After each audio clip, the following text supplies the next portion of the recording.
welcome Mommy Asian for today's vlog. So here we go again, Mama and Baby Samuel. Ang day namin for today ni Samuel ay mag-follow up check-up sa kanyang doktora, and her name is Doktora Rodriguez. Ang kanyang clinic ay sa tapat ng Emmanuel Hospital. Ngayon ay via phone lang ang aming check-up dahil si doktora daw ay nasa conference. Of course, ganoon naman talaga yung mga professional. Uma-attend sila sa mga conference and para sa mga knowledge nila more sa pagpapagaling ng mga babies. Habang naghihintay kami ni Samuel sa aming turn, sabi kasi ni assistant ni doktora ay pang-fourth kami, kaya lang dahil may mga nauna sa amin, syempre mahirap na naunahin kami.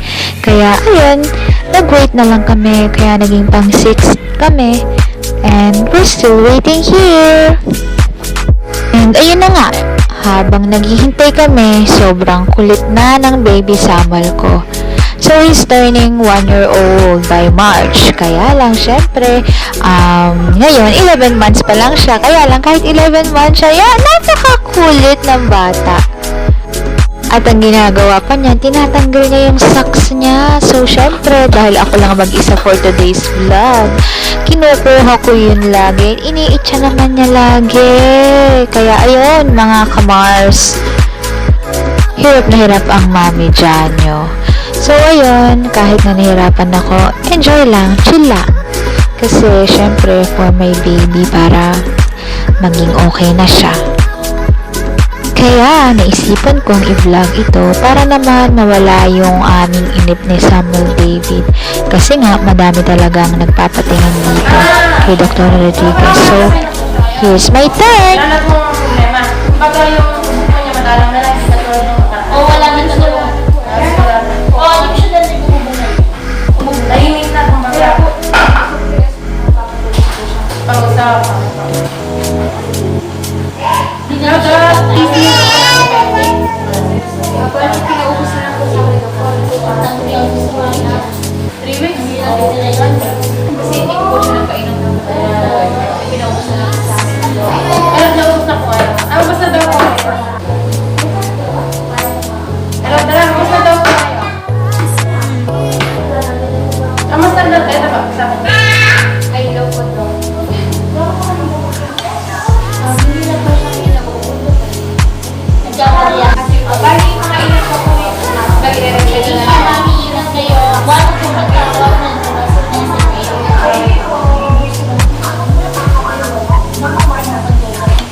Ayun, bali pinutol ko na dahil humahaba na ang aming chikahan ni Doktora. Follow up check-up pala. So ayun, pauwi na kami papuntang Santa Ines. So from Santa Rita to Santa Ines, di ba sobrang layo? Talaga namang ine-effortan namin yan. Our baby Samuel David para siya ay gumaling na talaga. And habang pauwi na kami, syempre, si Samuel David dahil sa kanyang kakulitan, inantok na at nagutom. So, I'm a breastfeeding mom. So, syempre, sa akin siya dumede. Ang advantages ng mga breastfeeding mom, hindi masyadong nahihirapan.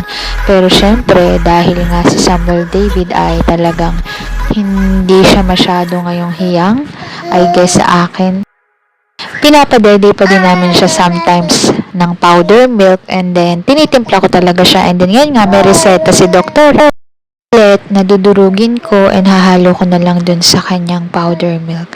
And yun lang mga Kamami Asian. Thank you for watching. Bye-bye!